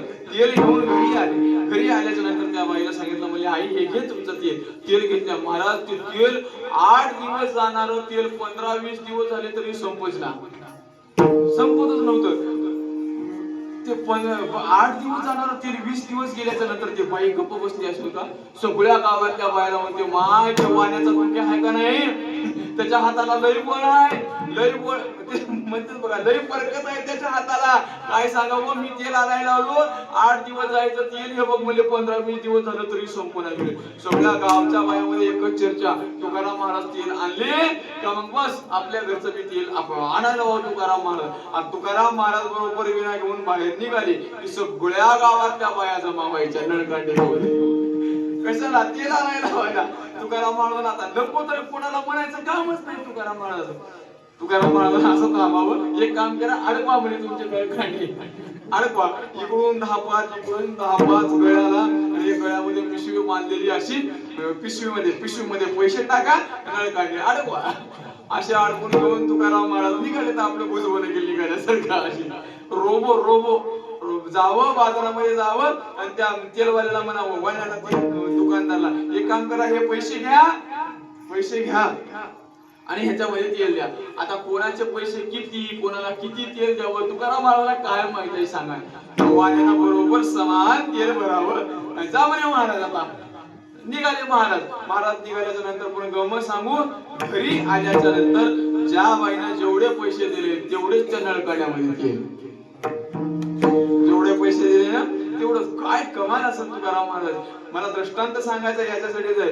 साधू महात्मे जगद्गुरु तुकाराम महाराज सारखा महात्मा आपल्या गावामध्ये देहूमध्ये जन्माला आहेत. हे जर या बायांना कळालं असतं तर तेल आणायला लावली असते का बोलायला. मला साधू एवढा सहजासहजी कळत नाही, म्हणून साधूंची व्याख्या, साधूंची लक्षणं तुम्हा आम्हाला अगोदर जाणून घेतली पाहिजे. मग म्हणले महाराज मग वैष्णव साधू म्हणावं कोणाला? मग जगद्गुरु तुकाराम महाराजांनी सांगितलं बाबा वैष्णव त्याला म्हणावं, त्याला वैष्णव म्हणावं. संत कळावं लागेल ना, संत कळण्यासाठी म्हणून तुकाराम महाराजांनी सांगितलं संत कोणाला म्हणावं? वैष्णव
तोच या, अवघी देवावरी माया. वैष्णव कोणाला म्हणावं? जया अवघी देवावरी माया. तसं वैष्णवांचे 2-3 व्याख्या आपल्याला पाहता येईल बघा. वैष्णवांची आंतरलक्षणं वेगळी आहेत, बहिर्लक्षणं वेगळी आहेत. बहिर्लक्षणं म्हणजे बाहेरचे लक्षणं कोणते कोणते आहेत? तुळसी माळ गळा, गोपी चंदन टिळा, हृदय कळवळा वैष्णवांच्या. बघा वैष्णवांची बहिर्लक्षणं सांगत असते जगद्गुरु तुकाराम महाराजांनी सांगितले तुळसी माळ गळा, ज्याच्या गळ्यामध्ये पवित्र तुळशीची माळ आहे त्याला वैष्णव म्हणावं. म्हणजे माळी घातल्यानंतर वैष्णव होतो असं काही नाही. काय म्हणतोय मी?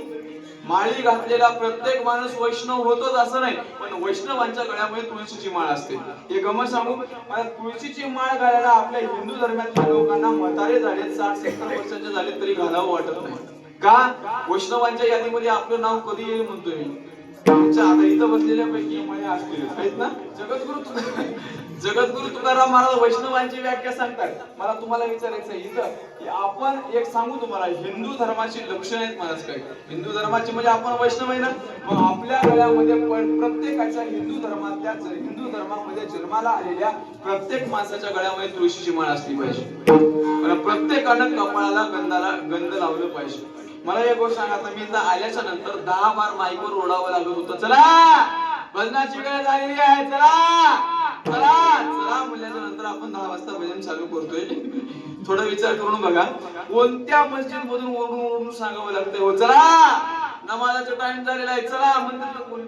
आपल्याला तेवढा कंटाळा कसा आला असं म्हणतो मी भजनाचा. हिंदू धर्मातल्या लोकांना मी जाग करण्याचं, साधू संत जाग करण्याचं काम का करतात सांगू तुम्हाला. जाग करणार आपण सगळेजण झोपलेलो म्हणून जाग करण्याचं काम करतात. पण एक सांगू, आज जाऊ दे आज घरचा महाराज आहे पण उद्यापासून तरी भजनाला टाइम टू टाइम करायचं. कसं काय आज महाराजला पण यायला थोडा उशीर झालाय, पण महाराज यायला उशीर झाल्यामुळे टाळकरी अजून उशीर. तुम्हीच उशीर करता काय, आम्हाला का करता येणार काय म्हणल्यासारखं होती. असू दे काय हरकत नाहीये, फक्त हे विनोदाचा भाग द्या सोडून, तुमचं तुम्ही करा तुम्हाला जसं जमेल तसं. पण एक सांगतो ऐका, हिंदू धर्मामध्ये ज्यानं जन्म घेतलाय का त्याच्या प्रत्येकाच्या कपाळाला टिळा असला पाहिजे, कपाळाला गंध असला पाहिजे, गळ्यामध्ये पवित्र तुळशीची माळ असली पाहिजे. मायानं तुम्हाला सांगू, तुम्हाला शेवटच्या वेळेला आपल्या कोणतंच अलंकार आपल्या अंगावर ठेवले जात नाही. का ठेवतात इकडे 2-3 तोळे सोनं, 2-3 तोळे जास्त होत असत, 2-3 ग्रॅम. ते नाकामध्ये फुलकी असते बघा, फुलकीच मध्ये येत ना त्याला, ते सुद्धा ठेवणात माय. लय आगाव लोक, घरचे लोक रडून जगा दावी ती रडोनी भूषणी घेती काळोनी सगळे अलंकार अंगावरचे काढून मंगळसूत्र सुद्धा ठेवणार ठेवतात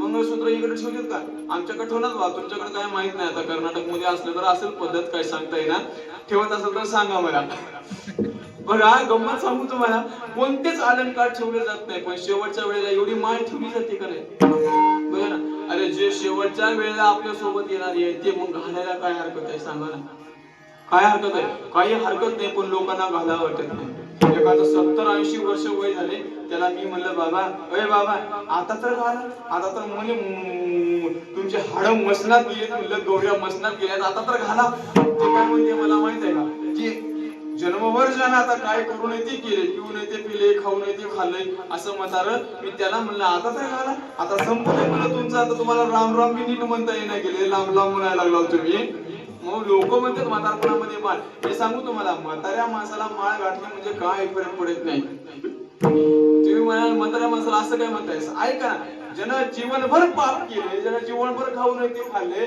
पिऊ नये ते पिले आता अशा माणसाला म्हातारपणामध्ये माळ घालूनही फायदा नाही पण मला त्याची कळवळ दया आली त्याला म्हणलं ते घालणं म्हणून मला माहित होतं पण मी उगा असंच म्हणलं बाबा अय बाबा आता तर माळ घाला किती म्हणते महाराज आता थोडक्यासाठी कशाला पाठवू म्हणला मी माळ घालणं म्हणजे फाटणं आहे बाई काय कमाल असं लोकांची बघायला म्हणजे यांची बुद्धी किती कशी असेल विचार करून बघायला थोडक्यासाठी कशाला पाठवू म्हणते आणि हे लोक असे म्हातारे मिल्यावर म्हणतात जाऊ दे थोडं शेवटच्या वेळेला का होईना तुळशीचे ते पानं घाल तोंडामध्ये आता मला सांगा जरा जन्मभर कोंबड्या खाल्ले ह्याला बघून कोंबड्या गावचे पळून जात होते दुरून बकरे ह्याला बघले की दुसऱ्या गलीला निघून जात होते अशा माणसाला शेवटच्या वेळेला तुळशीचे पंख घातल्यावर उदार होते याच तुम्हाला काय वाटते बाबा होते बोला की होते का बोला शेवटच्या वेळेला मला काय म्हणायचं याच्याच तोंडामध्ये तुळशीचे पानं घालण्याच्या ऐवजी उगं पासा अजून कोंबड्याचेच पंख घालाव काय करू सांगा काय फरक पडणार आहे तुळशीचे पंख घालून तर काय फरक काय पडणार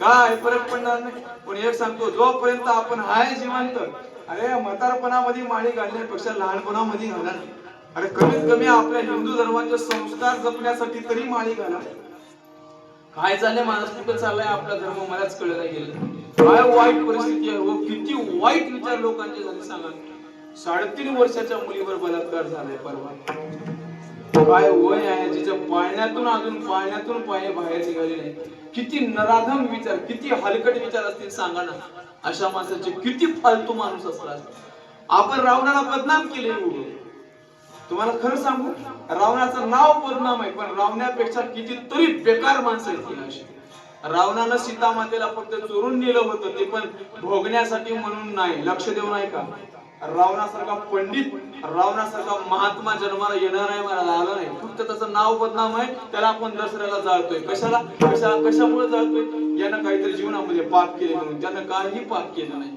कधी सीतामातेच्या कधी स्पर्श केला नाही मला सीतामातेला आता मला सांगा रावण जर सीतामातेला स्पर्श न करता जर आपण त्याला दसऱ्याच्या दिवशी जाळत असेल तर या अशा माणसांना का जाळू नये म्हणतो मी अरे जे छोट्या लहान मला एकच वाटते मला आता इथून पुढे तर किती काळ काय किती वाईट येणार काय सांगता येत नाही मुली तुम्हाला आहे मुली मलाही आहे मला सांगा 3.5 वर्षाची मुलगी जर आज धोक्यामध्ये असेल तर आता मला सांगा काय कुठं नेऊन ठेवले आपण काय चाललंय काय आपल्या या दुनियेमध्ये काय चाललंय जगामध्ये शाळेला गेलेली कोणतीही मुलगी घरी येईल का नाही म्हणून काय गॅरंटी नाही बघा सध्या हे नाही आपल्या मुलीला जपण्याचं काम स्वतः कराकडे आता कोणावरच विश्वास ठेवण्यासारखं राहिलं नाही शाळेतल्या मास्तरावर सुद्धा विश्वास ठेवण्यासारखे मास्तर राहिले नाही बऱ्याच ठिकाणी मास्तरच आपल्या विद्यार्थिनीवर बलात्कार करतात कोणावर विश्वास ठेवावं सांगा कोणावर ठेवा माझ्यासारखे किती महाराज कमर बांधून सांगून ओरडू काय फायदा होणार आहे सांगा समाजामध्ये काहीच फरक पडायला तयार नाहीये कसं काय सांगतोय कसं काय अशी का बुद्धी निर्माण होत असेल याचं एकच कारण आहे संस्कार नाही घरचे जर संस्कार चांगले असले ना खरं सांगतो तुम्हाला घरचे जर मायबाप जर चांगले राहायला लागले तर पोराला चांगलं वाग म्हणून सांगायची गरज नाही घरचे मायबापच जर दारू पित असतील तर मग पोराला त्याला दारू पिऊ नको म्हणून सांगण्याचा अधिकार नाही एक वाक्य सांगू तुम्हाला बच्चों को अगर उपहार ना दिया जाए तो बच्चा एक दिन रोता है लेकिन बच्चों को अगर संस्कार ना दिया जाए तो बच्चा और माँ बाप जिंदगी भर रोते हैं त्याच्यामुळे सांगतोय आपल्या पोरांना चांगले संस्कार व्हावं म्हणून तरी त्याला कपाळाला गंध लावायला सांगायचा, म्हणून तरी त्याच्या गळ्यामध्ये तुळशीची माळ घाला. अजून एक वाक्य सांगू मायानं तुम्हाला, तुम्ही कितीही जरी भारीचं लॉकेट 5 तोळ्याचं 10 तोळ्याचं जरी गळ्यामध्ये घालून फिरायला लागले ना, सोन्याचं लॉकेट, तर तुमच्यावर नजर चोराची राहते. पण 2 ग्रॅमची तुळशीची माळ गळ्यामध्ये घालून फिरा, अरे माझ्या पंढरपूरच्या मालकाची नजर तुमच्यावर राहते, एवढं मात्र लक्षात ठेवा. त्याची नजर तुमच्यावर राहावं म्हणून तरी माळा घाला ना. काय वाईट परिस्थिती झाली माय, कमीत कमी गळ्यामध्ये माळ घातल्याच्या नंतर माणूस पाप करायला लाजतो, म्हणून तरी घाला. कळते तुम्हाला मला काय सांगायचंय? पाप करायला समजा तुळशीची माळ घालून जर आपण एखाद्या समजा भटीवर गेलं, भटीवर म्हणजे बिअर बारच्या दुकानामध्ये जर गेलं, जवळच्या माणसाने ती माळ पाहिल्याच्या नंतर माळ आहे की एवढी टप्पू लाज वाटते का थोडी तरी म्हणल्यावर मग लाजून का होईना घराकडे निघते, आहे का नाही? म्हणून तरी कमीत कमी म्हणजे माळ घातल्या तुम्हाला देव मिळते असं बिलकुल नाही. काय म्हणतोय मी? माळ घातल्याच्या नंतर तुम्हाला देव, पण माणूस माळ घातल्याच्या नंतर पाप करायला भीतो, एवढं मात्र लक्षात ठेवा. म्हणून वैष्णवांची लक्षणं सांगत असते वेळेस बहिर लक्षणं तुळशी माळ गळा, गोपी चंदन टिळा, पण अंतर लक्षणं हृदयी कळवळा वैष्णवांच्या. दया करणे जे पुत्रासी त्याची दासानी दासी, तुझी साधू ओळखावा देवतेची जाणावा.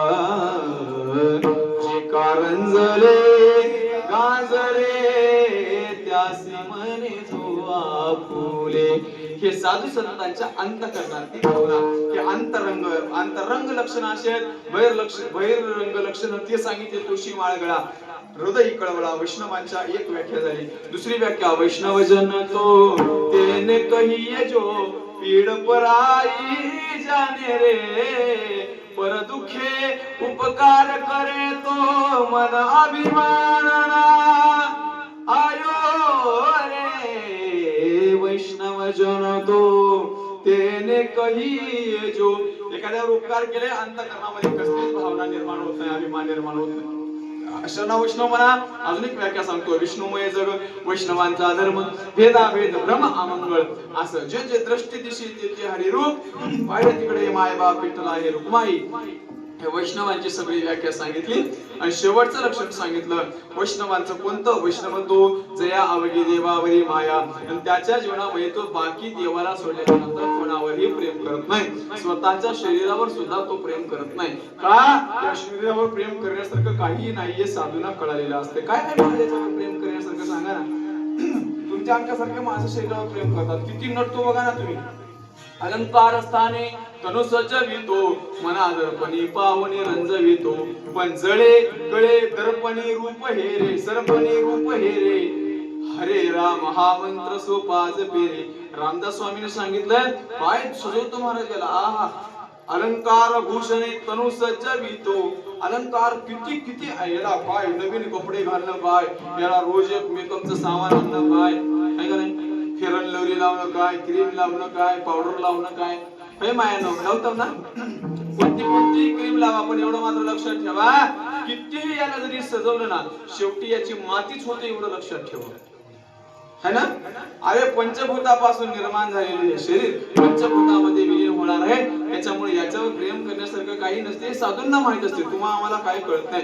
बरं चला, या जन्मामध्ये तुम्ही मस्त मेकअप करायला लागला आहे का नाही. दुपारची साडी वेगळी, संध्याकाळची साडी वेगळी, सकाळी लग्नाला जाताना अशी वेगळी, बघा सगळं मेकअप. सकाळचं साबण वेगळं, दुपारचं साबण वेगळं, संध्याकाळचं साबण वेगळं, सकाळची क्रीम वेगळी, दुपारची क्रीम वेगळी, संध्याकाळची क्रीम वेगळी. समजा आता जर तुम्ही मस्त याला सजवायला लागले, पुढच्या जन्मामध्ये जर म्हैस झाले तर काय राहावं लागते नाही का नाही. रानानं हळाहळानं माळानं मग काय करणार आहे सांगा ना.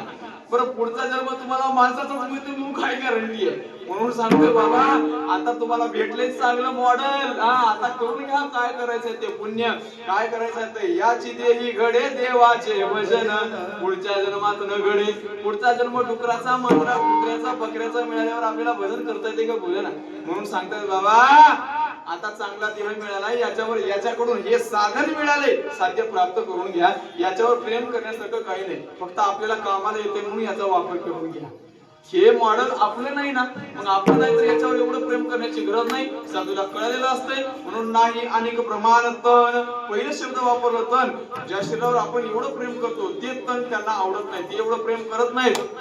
धन, जे धनासाठी आपण रात्रंदिवस प्रयत्न करतो ते धनही साधू संतांना आवडत नाही. सोने रुपये आम्हा प्रत्येकी समान, माणिक पाषाण खडे जैसे.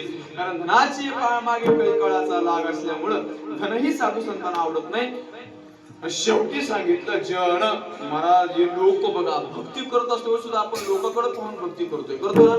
बघा तुम्ही काकडा एवढा उल्हासानं अट्टासानं लोकांना करावं वाटत नाही का, त्यावेळेला लोक नसतील. बघा ना, आज जर तुम्ही एवढे लोक जर माझ्यासमोर नसते तर मी दत्तप्रभूलाच कीर्तन सांगून गेलो असतो का, विचार करून बघा. स्रोत वक्ता तो वक्ताची मोही शोधते नवीन. तुम्ही आहेत म्हणून आम्हाला शोभा असते, बरोबर ना. खाली बसायला जर आता उठा विषय म्हणा म्हणल्यावर आपणच खाली बसून उठायची वेळ येते काही काही ठिकाणी. असं जर असल्यावर मग असं असल्यावर कोणाला कीर्तन सांगावं कोणाला सांगावं ना. आपली भक्ती जनासाठी आहे पण साधू संतांची भक्ती जनासाठी नाहीये. कारण तुकाराम महाराजाला माहित आहे जन हे सुखाचे दिल्या घेतल्याचे, अंत हे काळीचे नाही कोणी, झाल्या न शक्ती नाक डोळे गळती, सांडोनिया पळती रांडा पोरे. मला जोपर्यंत ताकद आहे तोपर्यंत समाज आपल्याला मानतोय. आवाज चांगला आहे तोपर्यंत तुम्ही कीर्तनाला बोलवताय. आवाज दिल्या घेतल्याचे. कारण तुकाराम महाराजाला माहित आहे हे कधी डोक्यावर घेऊन फिरतील आणि कधी वरून खाली काही सांगता येत नाही. त्याच्यामुळं जन नावडे हे काय याच्यासोबत काय घेणं देणं नसतं. नाही अधिक प्रमाण धन धन तृणजल, हे तृणासमान म्हणजे गवतासारखे यांना मानलेले असतात. यांच्याशी या वैष्णवांचा काही एक संबंध नसतो. तुकाराम महाराजांना सांगितलंय. आणि पुढे यांच्या जीवनामध्ये कोणतंही संकट जरी आलं ना ते एकच काम करत असतात, पडता जडभारी नियमानकळे निर्धारी. जीवनामध्ये हे नियम कधीच त्यांचे बदलत नसतात. त्यांना वैष्णव म्हणावं. आणि असा वैष्णव कोणत्याही जातीमध्ये कोणत्याही जातीमध्ये जन्माला आला तो वैष्णवच आहे. कारण वैष्णवांची जाती वैष्णवांची जाती वारकरी संप्रदायामध्ये कधी विसरली जात नाही. जाती न पूछो साधू की पूछली ज्ञान, जाती न पूछो साधु की पूछली ज्ञान. अरे मोल करो तलवार का बड़े रहन दो म्यान कबीरा, बड़े रहन दो म्यान. यातायाती धर्म नाही विष्णुदासा, निर्णय तो ऐसा वेदशास्त्री. बघा आमच्या वारकरी संप्रदायामध्ये प्रत्येक जातीचा साधू झाला. कबीर मोमीन लतीफा मुसलमान, सेना न्हावी जान विष्णुदास. कानो पात्रा खोदू पिंजारी तो दादू, भजनी आवेदू हरीचे पायी. चोखा मेळा बंका जातीचे महार, त्याशी सर्वेश्वर ऐके करी. हे सगळं अभंग तुम्ही एकदाच पाहून घ्या. यातायाती धर्म नाही विष्णुदासा. भगवंताला तुमच्या यातीशी जातीशी काहीही घेणं देणं नाहीये. का म्हणे याती हो का तयाची बोलती. वैष्णव होण्यासाठी फलाण्या अमुक अमुक जातीमध्ये जन्म घ्यावा लागतोय असं काहीही नाही. कोणत्याही जातीमध्ये जन्माला येऊन वैष्णव होऊ शकतो. वैष्णव होण्यासाठी जातीची गरज नाही. मी वाण्यामध्ये जन्माला आलोय, मी मराठ्यामध्ये जन्माला आलोय, मी कोळीमध्ये जन्माला आलोय, मी महारमागामध्ये जन्माला आलोय, मी मुसलमानामध्ये जन्माला आलोय. हे फक्त तुमच्या आमच्या हलकटपणाचं लक्षण आहे, दुसरं काय नाही. हे गंमत सांगू महाराज, आपल्याला कधीच आपण हिंदू व्हावं असं वाटत नाही. तुम्ही कोणालाही विचारून बघा तुम्ही कोण आहे म्हणलं कधी मी मराठ्याचा आहे, मी वण्याचा आहे, मी ह्याचा आहे, मी ह्याचाच आहे असं म्हणून जातीमध्ये आपण वाटल्या गेलोय. म्हणून आज हिंदू धर्म आपला एवढ्या संकटामध्ये आलाय, दुसरं काहीच नाही. आपण जर स्वतःला हिंदू म्हणून जगायला लागलो ना त्या दिवशीपासून हे हिंदू राष्ट्र व्हायला. मला एकटा बागेश्वर धाम काहीच करू शकत नाही. प्रत्येकांना वाटलं पाहिजे हे हिंदू धर्म आमचा आहे, हे हिंदुस्थान आमचं आहे. त्या दिवशीच काहीतरी फरक पडला तर पडला, तोपर्यंत आपल्यामध्ये काही फरक पडत नाही. तुम्ही मस्त झोपा काढा, लोक तुम्हाला बॉम्ब टाकून कधी उडवितील काही सांगता येणार गेले. कधी झोपेमध्ये येऊन काय आज तुम्ही तिकडे जाऊ पुण्यात तुम्ही दुसऱ्या ह्याच्यामध्ये जाऊन बघा, प्रत्येकाच्या घरामध्ये तलवार भाले असे चाकून चिकू आहे. आपल्या घरामध्ये उंदीर मारायला गेले तर लाकूड भेटणार. आपल्या घरामध्ये आपल्याला काय करायचंय? अगोदर शेती करायची होती बघा, कुऱ्हाडी बिराडी तर आता ठेवायची. आता ते ट्रॅक्टर निघाल्यापासून ते पण गेले बिचारे. कुऱ्हाडी नाहीत, कट्ट्या नाहीत, येळे नाहीत, काय नाही. असलं तर ते खुरप गवत काढायचं. खुरप्यानं काय होणार आहे? आपला पण मारून घेतलं तरी काय होत नाही. काय होणार आहे खुरप्यानं सांगा? काय होत नाही मला. त्याच्यामुळे सांगतोय थोडस सुधरा, झोपीमध्ये राहू नका. कधी कोण येऊन काठी घालून जागेवर मारून म्हणून सांगता गेले. काही सांगता येणार. थोडस सावधान व्हा, जागा व्हा. आता जागा रे भाई नो जागा, आता जागा रे भाई नो जागा. आतापर्यंत झोपीत आहे, हिंदू धर्म अजून झोपीतच आहे. कधी उठण कधी रक्त सळसळ करणं आमचं काय सांगता येत नाही. उगाच छत्रपती शिवाजी महाराजांचे पोवाडे म्हणून बेजार आम्ही आहे. तुम्ही ऐकून ऐकून बेजार, आम्ही सांगून सांगून बेजार. आणि हाय तेच आहे. रबर वडलं की ताणतेन, सोडलं की अजून जागेवर येते. तशी अवस्था आहे आपली. आपल्याला काय वाटत नाही मला, जाऊ दे. आपल्याला काय करायचंय म्हणजे लोक एक गमत सांगू. तुम्ही एखाद्या मुस्लिमाच्या पोरांना जर मारायला लागलं ना, इथं असतील ना, मारायला लागलं ना, त्यांच्या पोरांना जर मारायला लागलं तर 5-50 पोरं जमा होतील एका जागी. तुम्ही थोडस लक्ष देऊन बघा की तुम्ही क्यों मार रहे हो, क्यों मार रहे हो, हमारे बच्चों को क्यों मार रहे हो म्हणते ती पळत पळत. आमच्या हिंदूला 3 लोक मारो झाले, मारावे बरोबर पडू दे, अजून 2 तर हाण, असं म्हणते आमची जात. महाराज काय सांगतो, थोडा विचार करून बघा ना तुम्ही. थोडा विचार करून बघा, आपल्यामध्ये एकता कधी येणार आहे सांगा. आहे का बघा, तुमचं तुम्हीच विचार करून. मी काय हे तुम्हाला हे म्हणजे भेद करण्यासाठी म्हणून आलं नाही, फक्त आपल्या मधलं सांगायला लागलो. हे आपलं अंतकरण कसं, तिकडचं अंतकरण. त्यांच्यामध्ये किती एकता आहे. त्यांचं 5-5 वर्षाचं पोरग 5 वेळा नमाज पाळते आणि आमच्या 25-25 वर्षाच्या ठोडग्याला हरिपाठ कसं होते ते माहित नाही. कसं करावं सांगा. हिंदू धर्माचं ते धर्मग्रंथ कोणता आहे आपल्याला सांगता येते का? वेद किती आहे सांगता येते का? शास्त्र किती आहे सांगता येते का? अरे आपल्या धर्मात आपले गुरु कोण आहेत ते तरी सांगता येते का आपल्याला? ज्ञानोबा तुकाराम महाराज माहित नाहीत मला आपण हिंदू धर्मामध्ये जन्माला येऊ. काय आपल्याला महाराष्ट्रामध्ये कशाला हिंदू धर्मामध्ये जन्माला आलोय आपण? कशाला सांगा ना. नुसतं खाऊन पिऊन राहायला, काहीतरी करण्यासाठी म्हणून आलोय. करा ना, काहीतरी करा. एक सांगतोय, जातीपातीचं काही घेणं देणं नसते महाराज. जातीपातीचं सोडा. अरे तुम्ही माणूस म्हणून जन्माला नाही आलं तरी चालते. पशुना हात मारली होती देवाने, त्याचा उद्धार केला होता. देवाला काही घेणं देणं नसते मला जातीचं पातीचं. फक्त तुम्ही प्रेमानं अंतःकरणातून त्याला हाक मारा. मग तुम्ही कोणत्या जातीचा आहे कधीच देव विचारणार नाही. कधी विचारलाय आतापर्यंत पाठीमागं? उठा जागा वारे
ठेवा माता चुकवा वेता जन्माच्या धनदारा पुत्रजन बंधू सोयरे पिशून सर्व मिथ्या हे जाणून शरण रे गादेवासी माया बिघ्ने भ्रमला खरे म्हणता मी माझे घरे हेतू संपत्तीचे वारे साचू कार्य जाईल आयुष्य जात आहे पहा काळ जपत असे महा स्वहिताचा गुरुवा ध्यानी राहा श्री हरीच्या विष्णुदास विने मुनामा गुरु नका भव कामा धरा अंतर्निज प्रेमान ठिकाणी महारी भक्ती सगळा अभंग तुम्ही बघून घ्या आणि एकदा त्या अभंगासारखं वागण्याचा प्रयत्न करा. विठोपार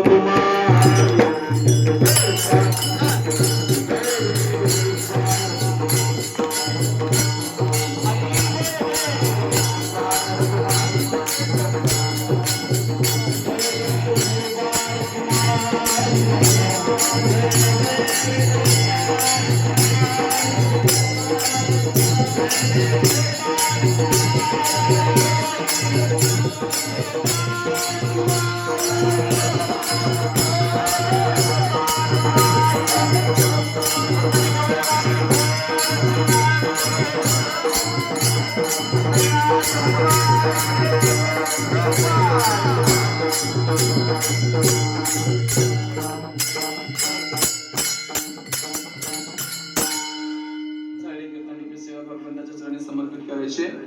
बोलत असताना काही वाकडा वेळा वाकडा शब्द गेला असेल तर उदार अंतकरणाने क्षमा करावं. चालेला हा सप्ताह आहे, एकाचा हे सप्ताह नसतं एवढं मात्र लक्षात ठेवा. सगळेजण मिळून सहकार्य केलं तर सप्त्याला वेगवेगळं स्वरूप प्राप्त होते.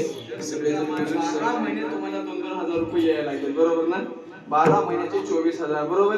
आणि 1 महिन्याचे 2,000 जर तुम्ही देवाला दिले तर काय फरक पडेल म्हणतो मी? काय फरक पडेल माय? बोल ना, बोला ना, बोला ना. 2,000 रुपये जर समजा तुम्ही एखाद्या वेळेला जाऊ देत देऊन टाकून देऊ असं जर म्हणलं तर काय फरक पडणार आहे? कसं मी फुकटच एवढं ना पैसे आपल्याला काय जाऊन तिथं काय त्या मुख्यमंत्र्यांच्या शेतामध्ये निंदावं लागणार गेलं काय नाही गेलं काय फुकट जर पैसे आपल्याला येत असतील तर 2,000 रुपये आपण जर देवाला दिले ना तेवढंच खात्यामध्ये आपल्या पुण्य जमा करून घ्या ना. देवासाठी देवाला दान धर्म करायला कधीही मागं पुढं पाहायचं नाही. कळतंय ना तुम्हाला मी काय बोलतोय ते? आणि तुम्ही हे बघा ना थोडस सहकार्य करत चला सगळेजण चांगल्या कामामध्ये. अरे आपल्याला धर्म टिकवून ठेवायचा एवढं मात्र लक्षात ठेवा. आणि सप्त्यामध्येच हे चांगलं. आता वाईट तर प्रत्येकाच्या जवळ आहे, प्रत्येकाच्या खिशामध्ये मोबाईलच्या माध्यमातून, प्रत्येकाच्या घरामध्ये टीव्हीच्या माध्यमातून वाईट तर आपल्याला नको नको ते बघायला मिळायला लागले. एवढं मात्र लक्षात ठेवा. चांगले 4 गोष्टी ऐकण्याचं हे एकच साधन शिल्लक राहिले ते म्हणजे सप्ताह.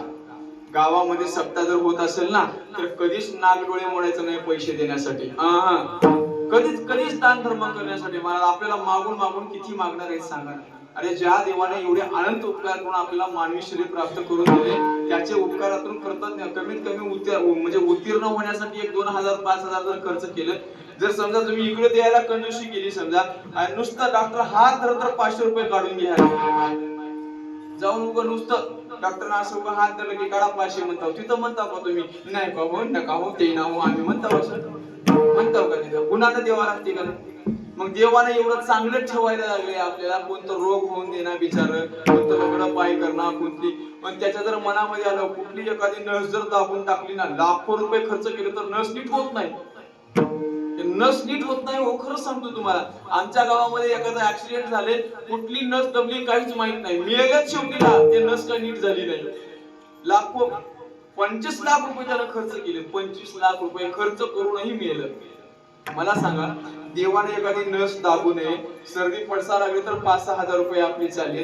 देवाला 4-5 हजार रुपये जर घातलं समजा आपल्या संसारातून तर काय फरक पडणार आहे सांगा? फरक काही पडत नाही. पण आपल्याला देवा वाटत नाही, बरोबर ना? फरक काही पडत नाही. काय होणार आहे सांगा ना? समुद्रातून जर चमच्याभर पाणी बाजूला काढलं समजा, समुद्रातून चमच्याभर पाणी बाजूला काढलं काय फरक पडणार आहे समुद्राला? काय फरक पडत नाही. तसंच समजा ना अरे करोडो रुपये आपल्याकडे पडून आहेत मग त्याच्यातले 10-5 हजार रुपये जर आपण देवाला जर दिले तर काय फरक पडणार आहे? काय फरक पडणार? त्याच्यामुळे सांगतोय सत्कार्यासाठी सहकार्य करा. हनुमंतरायाचं मंदिर आता कोणतं मंदिर व्हायला लागले आता मोठं? आता अजून कोणतं तरी भव्य मंदिराचं काम वगैरे चालू आहे म्हणे. द्या ना महाराज मंदिरासाठी देव धर्मासाठी खर्च करायला काय आपण काय मागं पुढं पाहायचं नाही. सप्ताहासाठी आपल्या दत्त मंदिरामध्ये अजून बरेच कामही दिसायला लागले. हे काम वगैरे सगळं करून घ्या व्यवस्थित सगळं. बघा ना किती सुंदर वाटते महाराज. भव्य परिसर एवढं सुंदर सगळं वातावरण असताना आपण देवासाठी नेमकं आपलं चुकतं इथंच. आपण देवाला द्यायला कंजूसी करतोय. बाकी संसारामध्ये लाखो रुपये खर्च केले तरी आपलं घर बांधताना किती अट्टास करतो बघा ना आपण. सायास किती असतात आपले सायास. तसं मंदिरासाठी थोडं खर्च केले. तो आमचं गाव फक्त एक जास्त नाहीये 1,000-1,500 मतदान असं. आज एवढं भव्य आणि दिव्य मंदिर निर्माण झाले.